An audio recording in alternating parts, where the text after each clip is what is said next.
Let's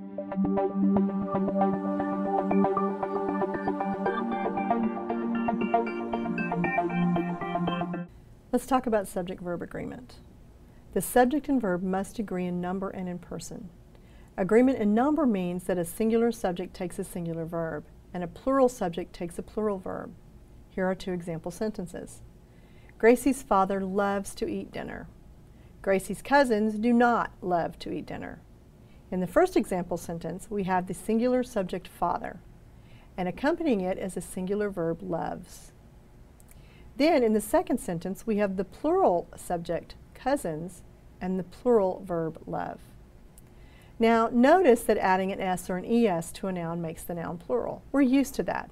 A dog becomes dogs, teacher becomes teachers.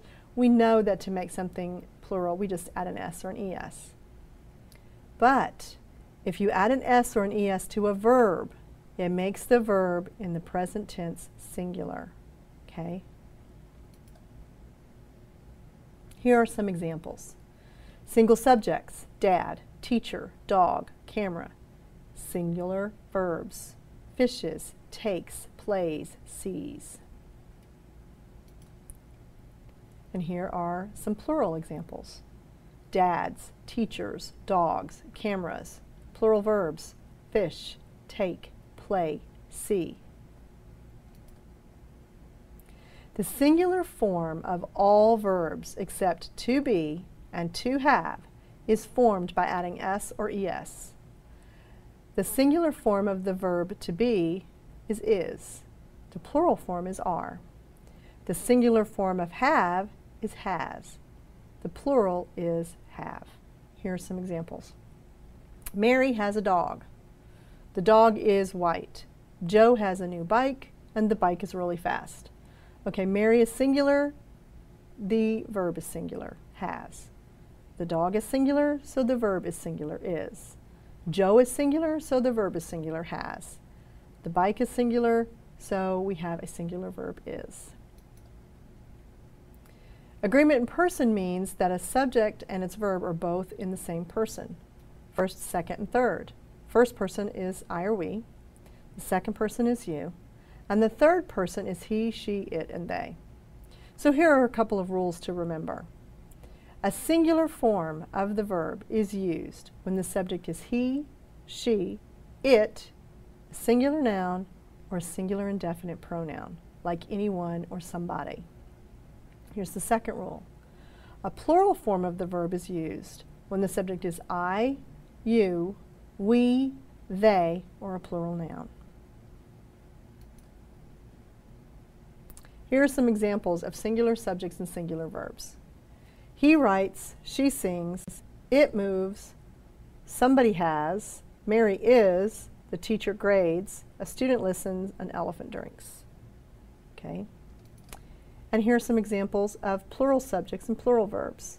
I teach, you study, we drive, they argue, cats meow, dogs bark, elephants drink, and mothers worry. Pronouns, such as the words all, any, and more, can either be singular or plural. Now what? The number agreement of these pronouns will depend on the nouns or pronouns to which they refer, which is their antecedent. So let's take a look at a couple of examples. All of the cookies were eaten. All of the candy was eaten. Well, when you're trying to decide which verb to use, you have to decide what the subject is. Well, in these sentences, the word all is the subject. And we know that all can be both singular and plural, so we have to look at what all is referring to.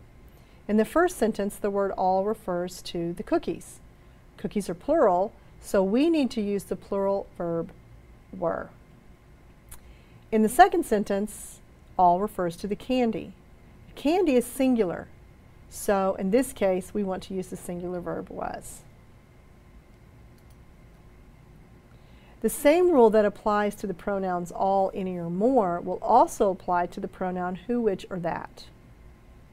Here's a couple of examples. I bought the dress that was on sale. The word that in the example sentence refers to the noun dress. Dress is singular, so we need a singular verb was. The next sentence, I ate the cookies that were left on the plate. The word that refers to cookies. Cookies is plural, so we need to use the plural verb were.